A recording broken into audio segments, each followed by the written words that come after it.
I grew up in a small, quiet town nestled in the Hudson Valley, a place that felt frozen in time, where history seemed to hang in the air. Rhinebeck was a town where you could walk down brick sidewalks lined with quaint cafes and towering mansions that whispered secrets of old money. I lived here with my mother, Emily Wells. She had raised me on her own, and though we weren't wealthy, she provided me with everything I could need: love, discipline, and a sense of belonging. For most of my life, I never questioned this, even though there was always a faint whisper within me, a feeling that something didn't quite fit. Growing up, I noticed that I didn't resemble anyone in the family. At social gatherings, when others shared old family photographs, I would quietly wonder who I took after.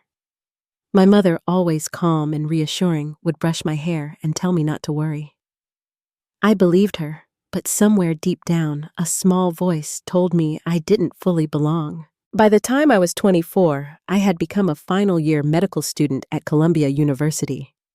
My life was filled with long days of rotations, endless studying, and late-night hospital shifts. I would return to Rhinebeck on weekends, but even in the comfort of home, I often felt that strange disconnection. One chilly afternoon, while walking through town, I encountered an old woman wrapped in layers of wool who stopped me in my tracks. She looked at me, her eyes sharp and unsettling. "I know that face," she said. "You're Isabel Hartwell's daughter." Her words struck me like a thunderclap. The Hartwell family was well known in Rhinebeck, their name synonymous with old wealth, tradition, and power. But why was she saying I belonged to them? She pointed to the pendant around my neck, a keepsake my mother had given me when I was a baby, and said, "That pendant is Isabel's." I felt my stomach churn with confusion, but before I could respond, she added, "You are her mirror." I quickly dismissed her, telling myself it was just the ramblings of an old woman, but the seed of doubt had been planted. That night, I found myself staring at the pendant, the words echoing in my mind. Could there be a connection I never knew about? Could my life truly be something more than what I had been told? A week later, I was walking across the Columbia campus when I saw him, an older man standing near the gates. His presence was unmistakable. His tailored coat, silver hair, and cane marked him as someone from a world I didn't know. His piercing eyes locked onto mine the moment I passed through the gate, and though I didn't recognize him, I felt a strange familiarity. He seemed to study me, and suddenly his knees buckled and he collapsed. My medical training kicked in as I rushed to his side, ordering for help as I checked his vitals. He was stabilized quickly, but something lingered in the air, something that connected me to him in a way I couldn't explain. When I visited him in the hospital later that day, his eyes were still fixed on me. He was conscious, but weak. As I stood by his bedside, his voice, raspy but urgent, broke the silence. "Isabel," he whispered, his eyes welling with tears. I stepped back, confused. I didn't know anyone by that name. He reached for my hand, calling me his granddaughter. His words were filled with grief and desperation. "My Isabel, you look just like her," he said. "You're my granddaughter." I froze. His words felt like a sharp blow to my chest. I wanted to deny it, laugh it off, but something inside me shifted. I had always wondered about my past, about my family, and here was this stranger, a man who seemed to know something I didn't. I tried to leave, but the feeling lingered thick and suffocating.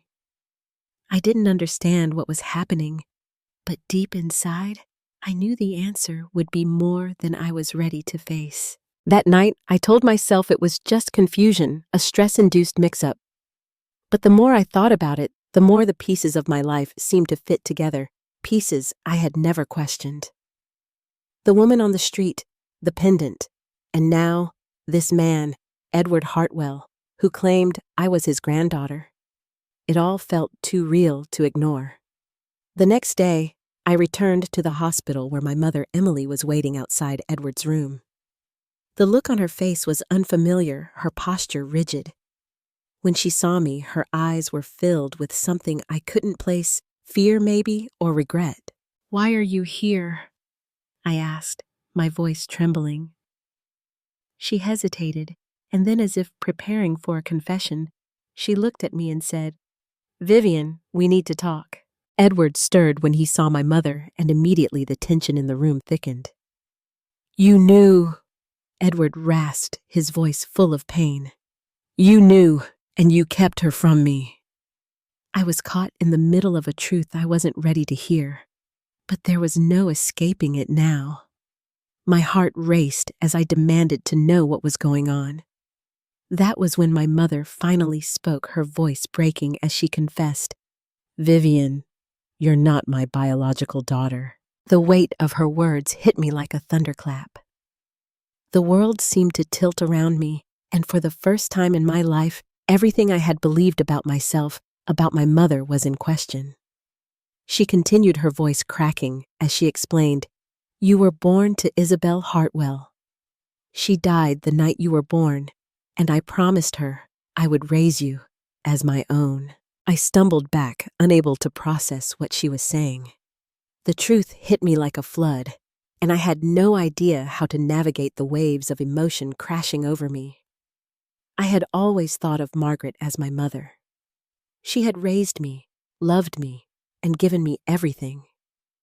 But now, she had kept a secret that had changed everything.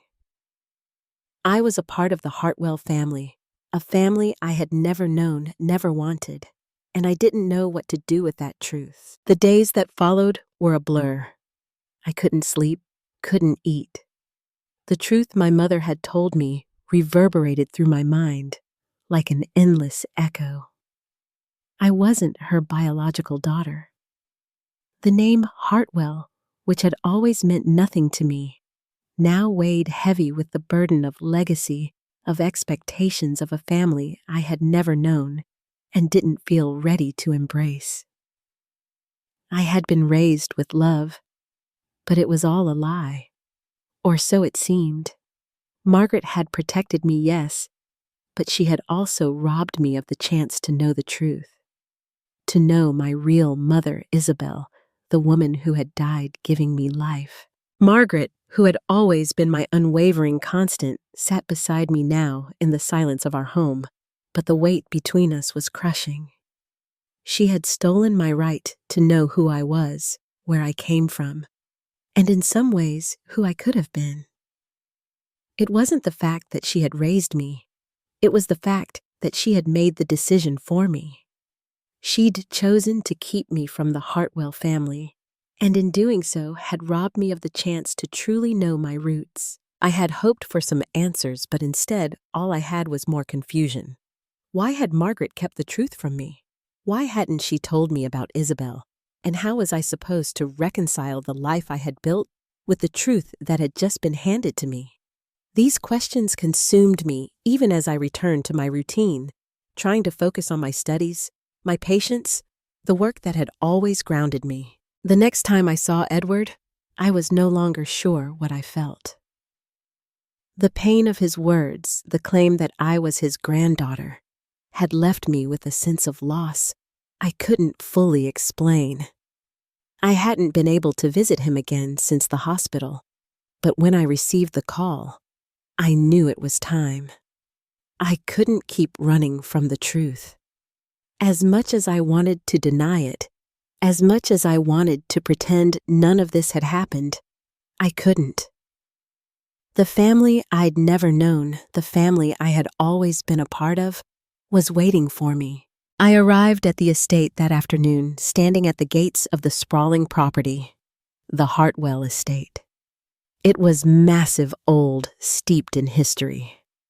I felt small standing at its entrance, my heart racing as I looked up at the grand mansion before me. There was no going back now. Edward had insisted that I visit, that I be a part of the legacy that had been denied me. But I wasn't sure what I was supposed to do when I got there. How was I supposed to step into this world, this life, when all I had ever known was the quiet of Rhinebeck, the safety of Margaret's love? Edward greeted me at the door, his face etched with lines of grief, of regret. "Vivian," he said softly, his voice raw. "I know this is a lot to process, but you belong here. You are Isabel's daughter. You have a right to this place, to this name." I stood frozen in the doorway. The air felt heavier here, the silence thicker. "I don't know if I belong here," I said quietly, the weight of the words pressing down on me. "I've spent my entire life not knowing who I was. And now that I do, it feels like everything is falling apart." Edward's expression softened. "You don't have to be anything you're not, Vivian, but you are a Hartwell, and you have a place here. Your mother, Isabel, she was taken from me too soon, but I want you to know that you're not alone anymore." I wasn't sure if he was trying to comfort me or remind me of some ancient duty to a family I barely knew. But it didn't matter. I was lost in a maze of emotions, unable to see the way out. As I stepped deeper into the house, I felt the weight of the past pressing down on me. The walls were adorned with portraits of people I didn't know, but whose eyes seemed to follow me wherever I went. The place was a relic of old wealth, a reminder of the life that had been promised to Isabel, a life she had chosen to escape. Edward led me through the halls, pointing out various rooms, but my mind was elsewhere. I could feel the distance growing between us even as he spoke.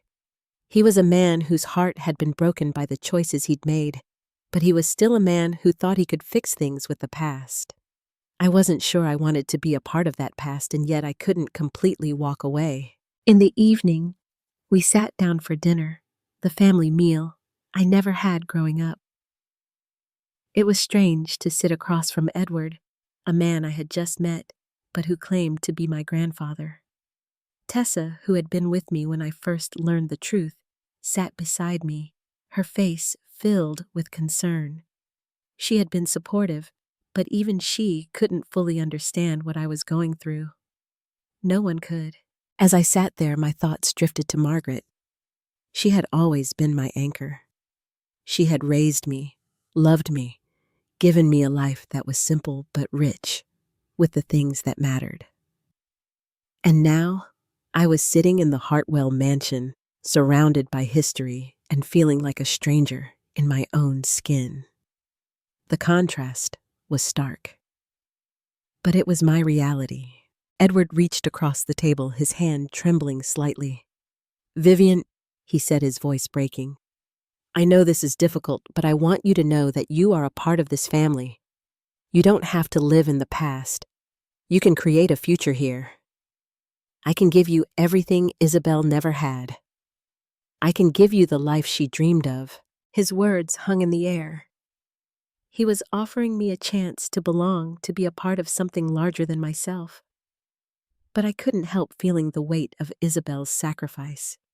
She had given up everything to be free from this life, to escape the world of duty and expectations. And now here I was, being told I could take her place. But could I step into the world that had broken her, that had stolen her happiness? Could I claim a legacy that had come at such a cost? The following weeks blurred together, each one heavier than the last. I spent my days balancing between hospital rounds and the weight of the Hartwell legacy. Edward's insistence that I belong to this family, to this world, never wavered. He would call, leave messages, send letters urging me to visit more often, to immerse myself in the family's history. But the more I heard about the Hartwells, the more I felt myself retreating. I didn't want to be part of a family that had been so defined by its rigid expectations, its cold pride. I didn't want to carry the weight of a name that had crushed Isabel under its demand for perfection. I tried to ignore the pull of his words, tried to convince myself that I could keep living the life I had carved for myself, a life of quiet simplicity in Rhinebeck. But the truth, that relentless truth, kept haunting me. I couldn't escape the feeling that something inside me was unsettled, that I was meant for something more, something bigger than the life I had built in Margaret's shadow. And yet the thought of fully embracing the Hartwell name filled me with dread. I found myself walking the streets of Rhinebeck more often, trying to find some peace in the familiarity of the town. The same old brick buildings, the same friendly faces, the same air that smelled of autumn leaves and wood smoke. But no matter how many times I passed those places, no matter how many cups of coffee I sipped in the quiet cafes, something in me felt adrift. I wasn't sure who I was anymore. Margaret had raised me with love, but she had also kept me in the dark, kept me from knowing my real family. Edward was a man with his own regrets, but he was offering me a way out, a way to rewrite my future. But at what cost? Could I really leave behind everything I had known for a world I wasn't sure I even wanted? Then one evening, as the sun dipped low behind the hills of Rhinebeck, I received a letter from Edward. It was short, almost curt, but the words struck me with the force of a thunderclap. He was dying. His health, fragile from years of stress and regret, had taken a turn for the worse. The doctors had given him only a few months, and in that letter, he made one last plea. "Vivian, please, come to me. Come home. There is no time left to waste." I sat frozen in the quiet of my apartment, the letter heavy in my hands. The reality of his words struck me harder than I expected. In the weeks since I had first learned the truth about my heritage, I had been running from it, trying to bury it beneath the weight of my responsibilities. But now, it seemed, I couldn't escape. Edward, despite everything, was offering me a chance to reclaim the family that had been stolen from me. But at what cost? I picked up the phone, hesitating, before dialing the number that had been saved in my contacts for years but never dialed. Margaret's voice crackled through the receiver, her usual warmth barely masking the tension in her tone. "Vivian, what's wrong?" "Mom," I said, my voice trembling. "Edward's sick. He doesn't have much time left. I think I need to go to him. I need to be with him." There was a long silence on the other end of the line. "Vivian," she said softly, "I've always tried to protect you. I thought I was doing what was best for you, but now, I don't know. I can't ask you to forgive me, but you need to make your own choice. You always have." Her words pierced me like a knife. Margaret had always been my rock, the one who had given me everything, and yet she was telling me to choose for myself. It felt like I was standing on the edge of a cliff, looking down at the unknown, unsure which path to take. The decision wasn't easy. But as I boarded the train to the Hartwell estate, I felt an unfamiliar sense of clarity. I had spent my life running from the truth, from the name I had inherited, from the legacy I had been born into. But I couldn't outrun it anymore. It was time to face the past, to confront the choices that had been made for me, and to decide who I wanted to be in the future. When I arrived at the Hartwell estate, the mansion seemed even larger than it had in my mind. The old stone walls, the high ceilings, the long halls lined with portraits of people I didn't know, but who seemed to know everything about me. Edward was waiting for me in the drawing room, a frail figure with silver hair and pale skin, but his eyes still carried that same fire that had drawn me here. "I'm glad you came," he said, his voice shaking slightly. "I never wanted to be the one to pull you into this world, but I couldn't leave without giving you the choice. I want you to have what's yours." I nodded slowly, taking in the weight of his words. I had always believed that this family, this legacy, was something I had to escape.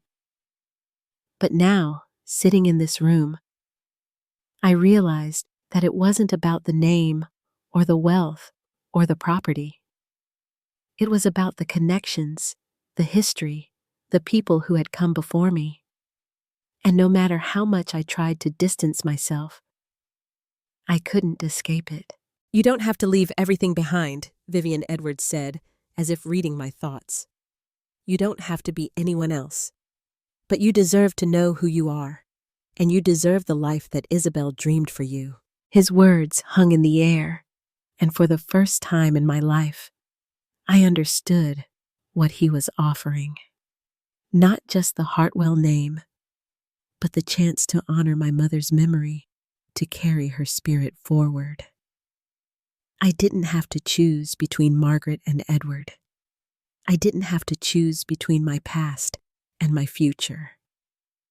I could carry both with me. The decision was mine to make. And as I looked out the window at the fields stretching beyond the estate, I felt a sense of peace settle over me. I wasn't bound by duty or legacy.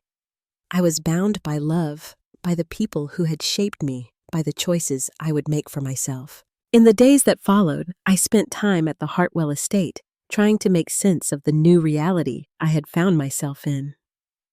Edward, though frail and weakened, was a constant presence, his voice trembling with urgency every time he spoke about his regrets. He had spent so many years chasing a legacy, a name that had cost him everything that truly mattered. And now, as his health declined, he was trying to make amends in the only way he knew how, by offering me what had been denied to him, the chance to make things right. But as much as I could see the weight of his pain, I also felt the cold walls of the mansion closing in on me. The grandeur, the opulence, the history, it all seemed too much, too suffocating. This was not the life I had imagined for myself. Every corner of the estate whispered of the past, of a family that had built its wealth and reputation on duty and control, on pride and sacrifice. And as I walked through the halls, I couldn't shake the feeling that I was stepping into a story that wasn't mine to tell. The portraits on the walls, the silverware set out for dinner, the delicate china with its intricate designs, it all seemed to mock me. I wasn't sure I belonged here. But then one evening, as I sat in the drawing room with Edward, I realized something. The past wasn't something to be outrun. It was something to understand. Isabel's life, her choices, her sacrifices, they had all led me here to this moment. And though the Hartwell name had caused her so much pain, it was also a part of who I was, a part of me that I couldn't deny. "You don't have to be anyone else," Vivian Edward had said once again, his voice thick with emotion. "You can still be yourself. But you deserve to know where you come from." His words hung in the air, and for the first time I allowed myself to consider what they really meant. I didn't have to choose between Margaret's love and the legacy of Isabel. I could honor both. I could accept the history that had shaped me without letting it define me. The realization was both liberating and terrifying. I didn't have to reject the Hartwell name, but I also didn't have to let it control me. The choice, for once, was mine. And as I stood in the heart of the estate, surrounded by the ghosts of the past, I realized that it wasn't the mansion, or the name, or the wealth that mattered. It was the people, the ones who had loved me, who had shaped me, who had sacrificed for me. And in that moment, I made a decision. I wouldn't stay here forever. But I wouldn't run from the Hartwell name either. I would find a way to carry it with grace, to carry it forward in a way that honored Isabel's sacrifice and Margaret's love. That evening, as I sat across from Edward, I made my decision. "I don't need the mansion," I told him, my voice steady. "I don't need the name, but I'll take the history. I'll take the truth." Edward's eyes glistened with tears. "You are my granddaughter," he whispered, "and I am proud of you." For the first time in my life, I felt like I was standing on solid ground. I wasn't chasing anyone else's story. I was writing my own. When I returned to Rhinebeck, I knew that the road ahead wouldn't be easy. There would be days when the weight of the truth would feel too heavy to bear, days when the shadows of the past would creep in. But I was no longer afraid. I had both my mothers within me, Margaret, who had loved me fiercely, and Isabel, whose spirit I carried with me. And in the quiet moments, I knew that family wasn't defined by bloodlines or legacies. It was defined by the love that endured by the choices we made to live with truth, to carry the past with us without letting it define our future. As I stood on the porch of the house in Rhinebeck, watching the sun set over the hills, I realized that I had found my place. Not in a mansion, not in a name, but in the love that had raised me, the love that had always been mine. And with that, I was whole. The days after my decision felt like stepping into a new chapter of my life. I spent hours sorting through the memories of my past, piecing together the fragmented parts of my identity that had been hidden for so long. It wasn't easy, but every conversation with Margaret, every letter from Isabel, and every visit with Edward was a step closer to understanding who I truly was. Margaret, always steady and strong, had watched me struggle with the truth, yet never once faltered in her support. We would sit together in the evenings, long after the world had settled into silence, and she would share stories of my childhood, of how she had raised me with nothing but love, and how, in her own way, she had protected me from the weight of the Hartwell name.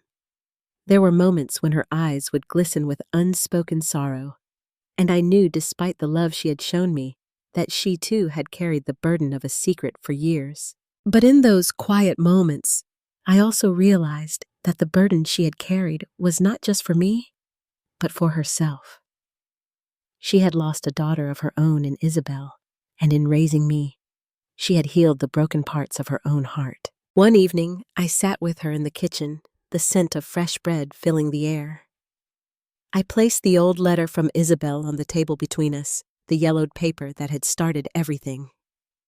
Margaret reached for it, her fingers trembling slightly as she ran them over the words, as if they were a bridge to a past she had left behind. "I never meant for you to carry this weight," she whispered. "But I thought I was doing what was best for you, and maybe, just maybe, I was wrong." I shook my head. "No, you weren't wrong," I said, my voice firm. "You gave me everything you could, and because of you, I learned what real love is. It's not about names or wealth or bloodlines. It's about the choices we make to stand by each other no matter what." She smiled softly, the weight of the years lifting from her shoulders. And for the first time, I saw her not as the woman who had raised me, but as someone who had her own story to tell. A story that was just as important as mine. Edward, too, had changed since I first met him. The man who had once been rigid with pride, the man who had demanded I take the Hartwell name, was now a figure of quiet humility. He still spent his days at the estate, but his visits to Rhinebeck had become more frequent. When he came, he no longer spoke about legacy or inheritance. He spoke about Isabel, about the life they could have had if things had been different, and about the family he had lost because of his own stubbornness. I still struggled with the truth of what had happened to my mother, to Isabel. The tragedy of her life, the way she had been torn between duty and love, haunted me in ways I hadn't expected. But over time, I began to see her not just as a victim, but as a woman who had loved fiercely, who had chosen her own path, even when it cost her everything. And that realization shifted something deep within me. I could choose my own path too. The name Hartwell might have been part of my past, but it didn't have to define my future. One afternoon, as I walked through the quiet streets of Rhinebeck, I noticed something I hadn't before: the beauty in simplicity. The small cafes, the brick sidewalks, the people who had watched me grow up. It was home in a way that no mansion or legacy could ever be. And for the first time, I felt truly at peace with my place in the world. When I graduated from medical school, I stood on the stage, my diploma in hand, and looked out into the crowd. There, sitting together, were Edward and Margaret, their faces glowing with pride. Edward, once so distant and proud, was now a man who had learned to love without control. And Margaret, the woman who had given me everything, sat beside him, her heart full of a love that had never wavered. As I accepted my diploma, I knew that this was not just the end of a chapter, it was the beginning of something new. A new life, a new identity, and a new family that didn't rely on names or legacies, but on love and choice. The evening after graduation, I sat by the window of my apartment in New York, the city lights sparkling below me. I opened Isabel's notebook, the leather-bound journal that had once seemed like a relic from the past. As I traced the delicate handwriting, I realized that the pages were not just filled with her words, but with her love. And in those words, I found a piece of her that I would carry with me forever. But more than that, I realized that I had found my own story. Not one written by the past, but one I was choosing to create. And that, in the end, was all that mattered. I closed the notebook, a quiet promise settling in my heart. I was Isabel's daughter, but I was also Margaret's. And in the end, that was enough. Thank you for watching this emotional journey. If you enjoyed this story, don't forget to like, share, and subscribe to support more heartfelt content. Leave a comment below with your thoughts, and let's continue this conversation.